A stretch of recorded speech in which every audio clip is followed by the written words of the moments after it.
वरोऽयं वदेयं भवन्त्यापनित्यं गणेशं वदामि भवनित्यरूपम् शिवोऽहं सरोऽयं देव्यो वदेन्यं चिन्त्यं विचिन्त्यं कामं प्रमेयम्। यह श्लोक मैंने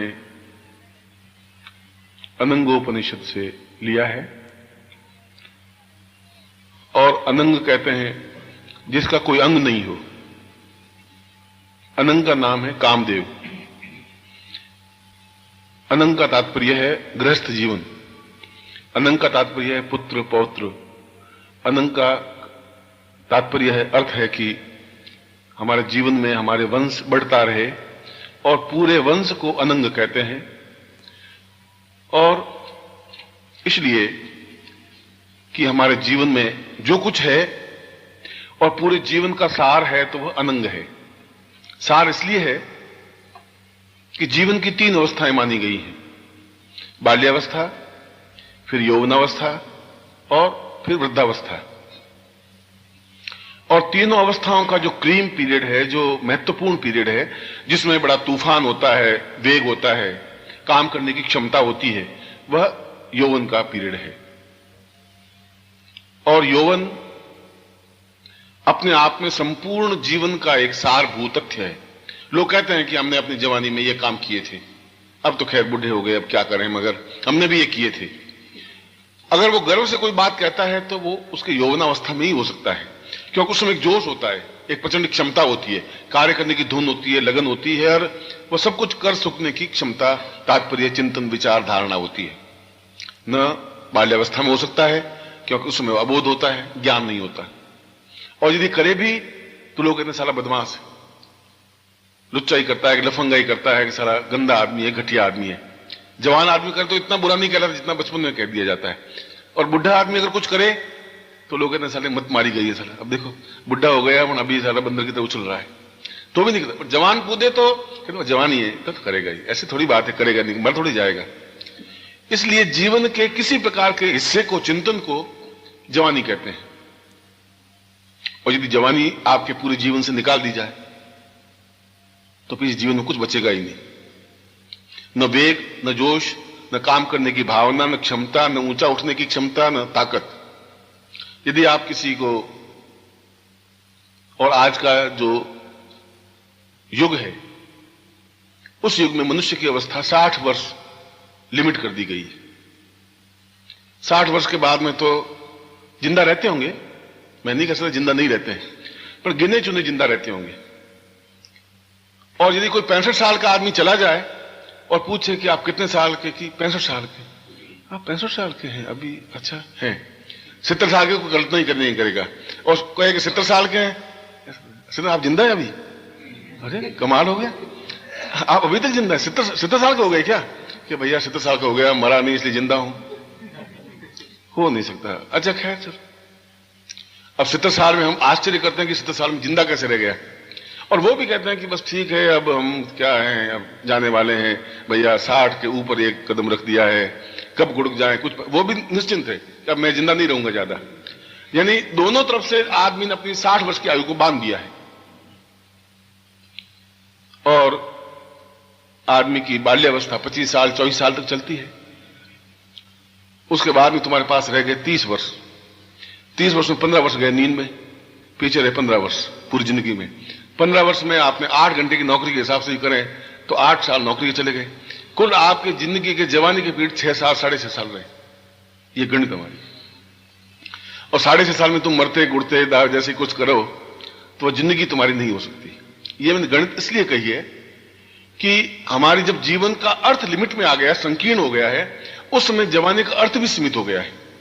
अब जो मैं अपने 20 साल की उम्र में जवान देखे थे, अब मैं जवान देख नहीं पा रहा हूं। मैं अपनी जिंदगी की बात कहूं, कल कोई चर्चा चल रही थी तो मैंने कहा कि जवानी हुई नहीं, जवानी तुम लोगों ने देखी नहीं, और तुम में से किसने जवानी नहीं देखी, ये तो मैं गारंटी के साथ कह सकता हूं।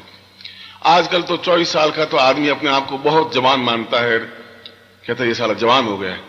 और मैं जब उसको जवान को देखता हूं तो चश्मा चढ़ा हुआ है, गाल पिचके हुए हैं, आंखें धसी हुई हैं और हाथ यूं हिलावे तो हाथ टूटे जैसा हाथ, लकड़ी डंडे जैसे हाथ, और जवान कहलाते हैं। तो मैं सोचता हूं कि अगर यही जवानी है तो भगवान किसी को जवानी नहीं दे, कोई फायदा नहीं इस जवानी से, ये तो बेकार की जवानी है। इससे तो हमारी उम्र के बुढ़ापे ज्यादा अच्छे लोग हैं, जवानी रही नहीं, इसलिए तुम लोगों ने जवानी देखी नहीं। इसलिए इस श्लोक में कहा है कि वो व्यक्ति धन्य है जिसने अपनी जिंदगी में जवानी को भोगा है और जवानी को देखा है। तुम लोगों ने भोगी नहीं, इसलिए नहीं तुम्हारा मैं मतलब कोई शिकायत कर रहा हूं, इसलिए कि या तो तुम्हारे ऊपर सामाजिक दबाव इतना पड़ा कि तुम जवानी देख नहीं सके। जवानी का मतलब है एकदम प्रचंडता, ताकत, फोर्स, क्षमता, आंख में तेज, देख ले तो सामने वाला आदमी नीचे डाउन हो जाए, शेर के सामने देख ले तो शेर को रुकना पड़े, उसको जवान कहते हैं। और जवानी में हमारे टाइम में कहा जाता था कि ये जवान है, बहुत जवान है, ये चलता है तो जहां चलता है वहां कुआं खुद जाता है, इतना जोर से पैर पड़ता है कि जमीन में इतना हिस्सा धंस जाता है, खड्डा बन जाता है। जवानी उसको कहते थे। जो पहाड़ों से टकरा जाता था, तूफान से खेलता था, उसको जवान कहते थे। जो खा लेते थे मतलब 40 लड्डू तब भी कुछ मालूम नहीं पड़ता था, और आज एक छटांग पर घी खा रहे तो 10 दिन तक अस्पताल में पड़ा रहे, ये जवानी तुम्हारी। इसलिए वो जमाना चला गया, इसलिए वो श्लोक झूठा है। उस बेचारे ने लिखा होगा कि जवानी अपने आप में बहुत ताकतवान, फोर्स, क्षमतावान होती है, जो जहां चलता है वहां कुआं खुद जाता है, जहां मुक्की मारता है पहाड़ टूट जाता है। तो या तो शास्त्र ने गलत लिखा या फिर हम गलत है। शास्त्र गलत नहीं लिखता कि उन्होंने जवानी देखी ऐसी, उन्होंने जवानी के खेल खेले हैं। और जवानी का खेल खेलने का मतलब कोई बदमाशी, छल, झूठ और मक्कारी और लड़की को लेकर भागना नहीं। जवानी का मतलब है एक उफान हो, समुद्र में ज्वार हो सीने में, और वक्षस्थल को कहा गया, सीने को कहा गया कि समुद्र की तरफ उमड़ता हुआ वक्षस्थल हो।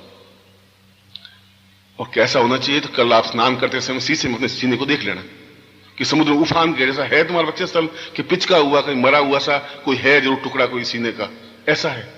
ऐसे सीने को तो जवानी नहीं कहते। अगर ऐसी जवानी है ही नहीं तुम्हारे पास, तुम्हारे चेहरे पर तेज नहीं है, ओज नहीं है, एकदम प्रकाश नहीं है, प्रचंडता नहीं है, दुर्दर्शता नहीं है, पहाड़ को एकदम से ठोकर मारने की क्षमता नहीं है, और ठोकर मारे पहाड़ हिला नहीं है, तो फिर तुम्हारे पास जवानी नहीं है। ये गारंटी की बात है। और मैं कहता हूं मैंने जवानियां देखी हैं, तो मैंने देखी हैं, पुरुषों की भी स्त्रियों की भी। उसमें उन्होंने इस बात की परवाह नहीं की कि लोग क्या कहेंगे। फिर जवानी में उम्मीद ही कर ली कि लोग क्या कहेंगे, तो फिर जवानी हुई नहीं। वो तो बचपन है और वृद्धावस्था है कि मेरे बेटे पोते क्या कहेंगे, अब मैं अगर उधर गली में से निकला तो फिर क्या होगा, वो चिंता करते हैं। जवान चिंता करने लगे तो फिर समस्या खत्म हो जाएगी। वो चिंता नहीं करते, तूफान की चिंता नहीं करें, तूफान क्या है, लोग क्या कहेंगे, माँ बाप क्या कहेंगे, और आस पड़ोस वाले क्या कहेंगे तो फिर कहानियां नहीं बनती। और फिल्म का कोई एक लाइन थी कि वो जवानी जवानी क्या जिसकी कोई कहानी ना हो। जिसकी कोई कहानी बने ही नहीं तो जवानी हुई कहां से, तुम्हारे पास कोई कहानी है ही नहीं। जब बुढ़ापे में 60-65 साल के होंगे तो जवानी में क्या किया था, जवानी भैया हम तो कुछ कर नहीं सके भैया, इसलिए नहीं कर सके, माँ बाप हमारे तो बचपन में मर गए और हम नौकरी में लग गए भैया, हम कुछ तुम करो, मगर तुम बाहर नहीं जाओगे और 8 बजे घर में आ जाओगे। अब वो बेचारा, वो भी तुम्हारे, न तुमने देखी जवानी उसको देखने दो नहीं, क्योंकि तुम देखी नहीं, फिर मैं देखी नहीं, साल इसको क्यों देखने दे, ऐसा हो जाए। इसलिए श्लोक में कहा गया है कि अगर वो जवानी तुम्हारे पास नहीं है तो जवानी तुम्हारे पास आ सकती है, क्योंकि जवानी का कोई उम्र नहीं होती। जवानी को 20 साल के अवस्था में जवानी आ जाती है ऐसी कोई जरूरी नहीं। पहले खेल ऐसा था कि पहले बचपन आता था, फिर जवानी आ जाती थी, फिर बुढ़ापा आता था। अब उल्टा हो गया है, अब बचपन आता है, फिर बुढ़ापा आता है, फिर जवानी आती है, सब चेंज हो गया है। क्योंकि फिर एकदम 17-18 साल की नौकरी लग जाते हैं, पिछले हुए हाथ में थैला, फिर पत्नी आती है, 20-22 साल नौकरी कर लेते हैं, और जो स्त्री आई हाथ में थैला, सब्जी की थैली, सुबह सुबह गए, आलू लाए 2 किलो 1 किलो, वो लाए, धसी हुई, और आते कहते पालक लाए कि नहीं लाए, पालक जाओ, वापिस पालक लेने चले। तो वो बुढ़ापा है। और फिर 30-40 साल के हो गए तो फिर उनको मन उमंग उठती है कि 500 रुपए हैं, चलो तो घूम के आते हैं और एक समोसा खा के आ जाते हैं। उम्र है हमारी, वो गए साहब क्लब में जाकर के हमने भी कुछ समोसा खा के आ गया, ये जवानी उसकी। और जब वो ऐसे गर्व से कहते हैं कि गुरुजी आपने नहीं देखा, हमें 40-45 साल में क्लबों में बहुत खेले। अच्छा, क्लबों में खेल के जवानी कहां से बता दी, वहां क्या जवानी होगी तुम्हारी, क्लब कवर्ड पूरा बंद, अब उसमें बिलियर्ड खेल दी तो तुम्हारी कौन सी जवानी कूद गई, ये जवानी नहीं। मगर वो कह रहा है कि जवानी ऐसी प्राप्त हो सकती है। श्लोक ये कह रहा है, जो मैं श्लोक बोला है, अगर तुम्हारे पास जवानी नहीं है, जिस जवानी की मैंने परिभाषा दी है, जो जवानी में जोश होनी चाहिए, जो ताकत होनी चाहिए, कुछ करने की क्षमता, या तो आप हैं, जीवन का अर्थ है कि या तो आप पूरे भारत में मशहूर हो, या फिर जिंदा मत रहिए। दोनों में से एक काम होना चाहिए। कीड़े मकोड़े चांदनी चौक में जाए तो प्रत्येक गली में एक बिजनेसमैन बैठा है, दुकान से दुकान सटा करके बैठा है, और प्रत्येक दुकान की पकड़ी 5 लाख, और आप बैठे हैं, और ऐसे बैठे हैं। वो मैं कपड़ा बाजार में गया था, कचौड़ी वाली गली है कि परांठे वाली गली है, उसमें गया था मैं, तो कपड़े की दुकान है वहां चांदनी चौक में, और 3 फुट बाई 5 फुट की दुकान। अगर आप नहीं देखी तो कल देख के आना। इतनी दुकानें खोखे वाले हैं, और एक एक का बिजनेस 20-20 लाख का तो होगा। इसमें कोई टेलीफोन पड़ा है, बैठे हैं सेठ जी, और उसके पास एक और खोखा है 3 फुट बाई 5 फुट का, वहां भी सेठ जी बैठे हैं। एक सामने खोखा है, मैं सांस फेंकूं वो लेता है, वो सांस फेंके मैं लेता हूं। बस बाहर से रोशनी आने की जरूरत नहीं, बाहर हवा आ नहीं सकती, ऑक्सीजन है ही नहीं। मैंने सांस किया, उसने लिया, उसने वापस फेंका, मैंने लिया। अब उसकी जवानी कहां से आएगी मुझे समझ नहीं आ रहा। न प्राकृतिक हवा, न प्राकृतिक धूप, न प्राकृतिक चिंतन। और मैं उनको जब पूछता हूं कि ऐसा कैसे तुम्हारा चलता है, कि गुरुजी बिजनेस करते हैं, हमारी गद्दी पगड़ी गुरुजी 25-25 लाख की है। अब मैं तुम 40 साल से ज्यादा जिंदा नहीं रह सकते, ये बात गारंटी। जो कार्बन डाइऑक्साइड लेगा और कार्बन डाइऑक्साइड छोड़ेगा, वो कहां से जिंदा रहेगा। और तुम बाहर जाए, तुम जाकर देखो, ऐसे ही दुखा। मैं तो वहां 5 मिनट नहीं रुक पाया। मैं कहा भैया मुझे तो ऐसा तुम्हारी जवानी नहीं चाहिए, मैं देख ही नहीं सकता। आप उंगली लगाओ नीचे गिर जाए। वो जवानी कैसी हुई समझ नहीं आ रही तुम्हारी, क्या जवानी हुई तुम्हारी। मगर मुझे खुशी है कि वो सब लोग, आप सब लोग जवान हैं, इस बात का मुझे गर्व है, आपकी पीढ़ी पर गर्व है। और मैं मरते समय गर्व करूंगा कि मेरे शिष्य मरे हुए पिंजरे से एकदम हाल खराब और दुबले पतले थे और जवानी में थे। बस इस बात पर मैं गर्व कर सकता हूं। मैं ऐसा नहीं कह सकता तुम जवान हो, ऐसा नहीं कह सकता। अच्छा, तुम जवान अगर मेरी परिभाषा के अनुसार नहीं हो, तो दूसरे श्लोक में यह कहा है कि स्त्री केवल जवान के पास जा सकती है, स्त्री जवानी के वशीभूत हो सकती है, बुड्ढों के बच्चों के वश में नहीं आ सकती। दूसरे श्लोक में यह कहा है नारी को वश में करने के लिए केवल जवानी पर्याप्त नहीं होती, जवानी, यौवन, जोश, ताकत, क्षमता होनी चाहिए, तब स्त्री नियंत्रण में आती है। बालक तो नियंत्रण कर नहीं सकता, बालक की तो मां होती, और बुढ़ापे में नियंत्रण हो नहीं सकती स्त्री, जवानी से तो नहीं हो सकती। वो तो अगर आपने किसी पुरुष को दूसरी शादी करते हुए देखा या तीसरी शादी की है, तो आप उसको पूछो हालत। मैंने देखे ऐसे कई लोग आते हैं कि, और वो गुर्राती रहती है एकदम से, मेरे सामने आते हुए भी कहा तुम चुप रहो जी, मुझे पूछने दो। तो मैं पूछता हूँ ये तुम्हारी फर्स्ट शादी है, एक सेकंड? कहने गुरुजी ये फर्स्ट है। फर्स्ट में तो नहीं हो सकता ये। गुरुजी जब क्या बताएं आपको, बस ठीक भाई तू मां भाग, तू पूछ, मैं चुप। तो मैं समझ जाता हूं कि ये चीज ऊंची है, बहुत महान आत्मा है। इस महान आत्मा का दर्शन करके मैं धन्य हो रहा हूं। मतलब मैं कहता हूं कि मैं तुम्हारी आत्मा को प्रणाम करता हूं, तुम्हें तो नहीं कर रहा हूं। तुम्हारी आत्मा को तुम इतना सहन सकती है कि नहीं गुरुजी मैंने कुछ गलत नहीं, मेरे सामने में तो इतना, घर में क्या हालत होती होगी इसकी, मैं कल्पना कर सकता हूं। पर ऐसा 80% केस ऐसे आते हैं। एक वो होटल में गया पति पत्नी, तो पुरुष था, सेकंड मैरिज थी उसकी, तो पुरुष था 42-45 साल का, और वो लड़की 17 साल की थी। तो होटल में कहा हमें कमरा चाहिए एक।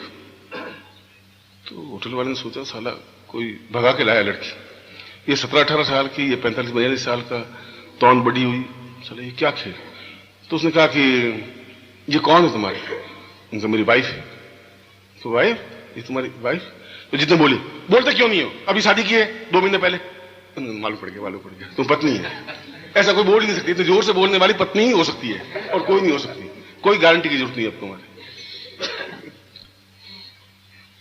और इतना बोलते हुए भी आप चुप हैं, तो फिर आपकी जवानी बहुत ताकतवर है, ऊंची जवानी तुम्हारी। इस जवानी को फिर मैं एक दूसरी बार प्रणाम करता हूं कि तुम्हारी जवानी है और मेरे शिष्यों की जवानी है।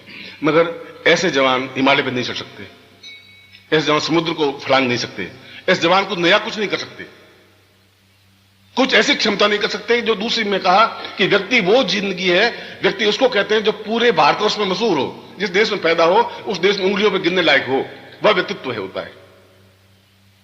अगर हम अपने दिल्ली में ही परिचित नहीं हुए तो फिर जिंदा रहने का, हमारे जवानी का कोई तात्पर्य भी नहीं होगा।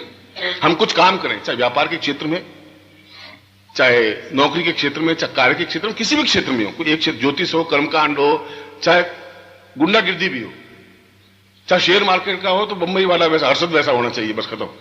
अब कोई बात नहीं, मर जाएंगे, जेल चले जाएंगे, पर हर्षद भैया तो कहलाएंगे हर्षद है साहब, हम कुछ नहीं। परम